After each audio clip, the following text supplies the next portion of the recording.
and welcome to Dr. Jarrett Science Shenanigans. And today we're going to be talking about life cycles. So, life cycles is a stage a living thing goes throughout its lifetime. So, we have life cycles, animals have life cycles, plants have life cycles. Everything that is living has a life cycle. However, insects go through metamorphosis. So they either go through complete metamorphosis or incomplete metamorphosis. And complete metamorphosis is something that has 4 stages. It's a dramatic change, meaning they start out as one thing, but they turn into a completely different thing. Then you have a pupa stage, which they're just resting, and that's when they're changing into this new thing. Examples of this would be the butterfly, the moth, the fly, the ant, and the ladybug. Incomplete stages, you have 3 stages for incomplete metamorphosis. They have a simple change, meaning they have an egg, they have a nymph, which is like a little insect, and then they have the adult.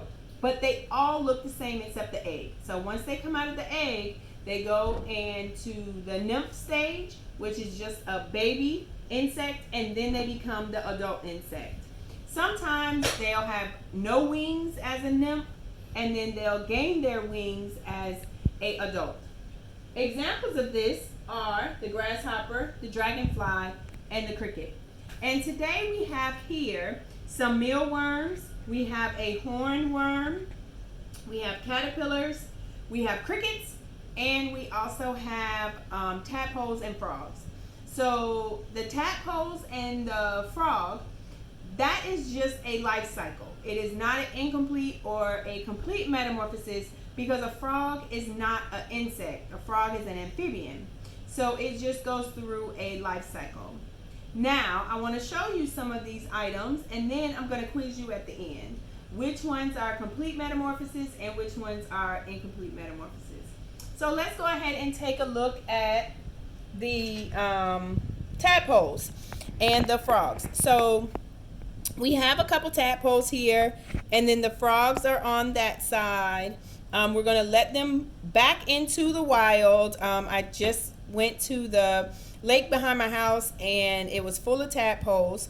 So we picked up a couple. Now, a couple of these have legs on the bottom, but they're really hard to see because they're so close to the body.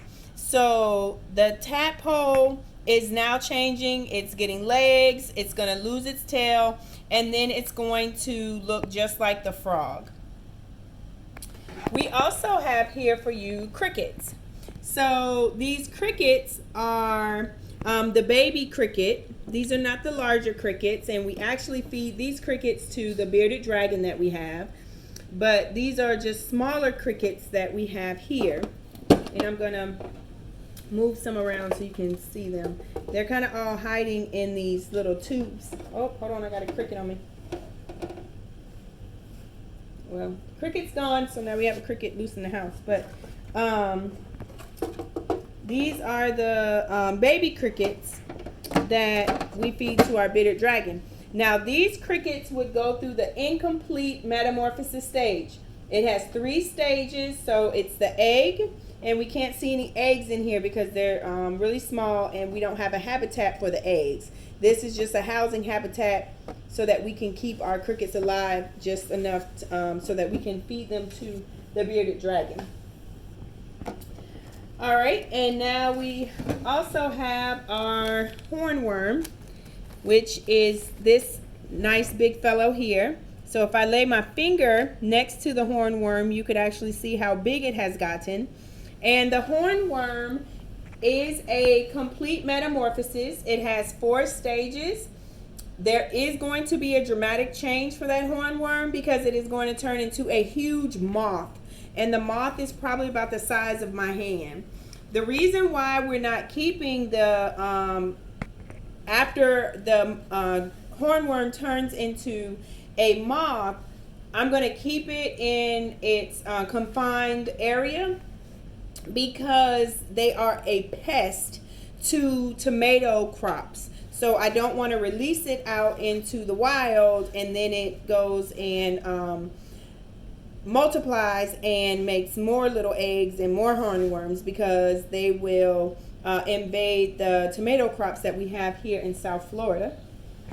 I also have here some mealworms. So the mealworm you could actually see in the 3 different stages. So the 3 stages, let me put them in the right order.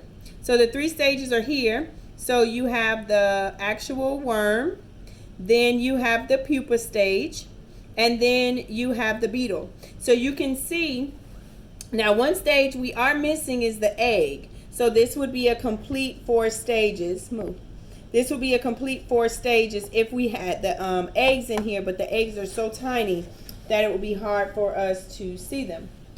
And then, last but not least, we have here the Monarch Butterflies caterpillars. So these are the caterpillars here, and I have 5 of them. And if you go to Lowe's or Home Depot or to a local nursery, you'll be able to find what's called milkweed, and that's what this plant is here, and that is what they eat.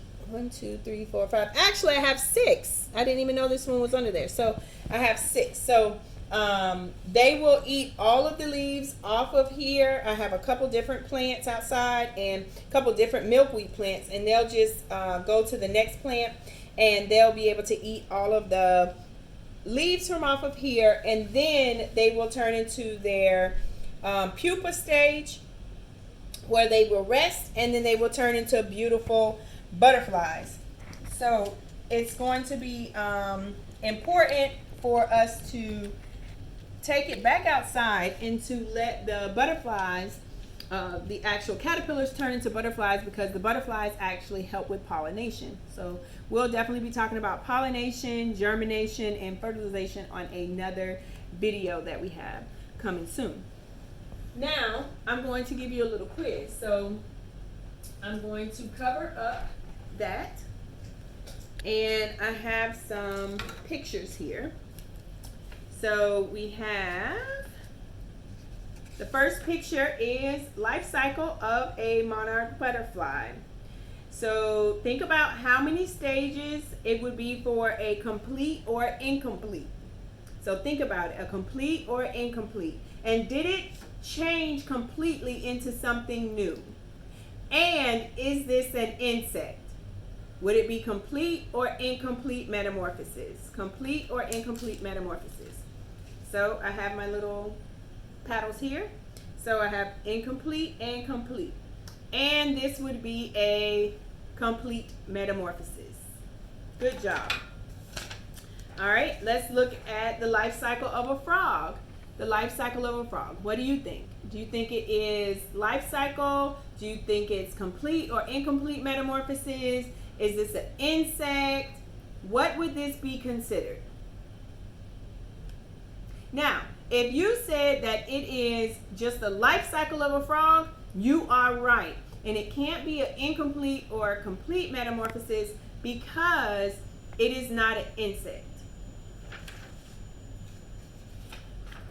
What about the life cycle of a moth? The life cycle of a moth. How many stages does it have? Does it change into something totally new? All right, think about it.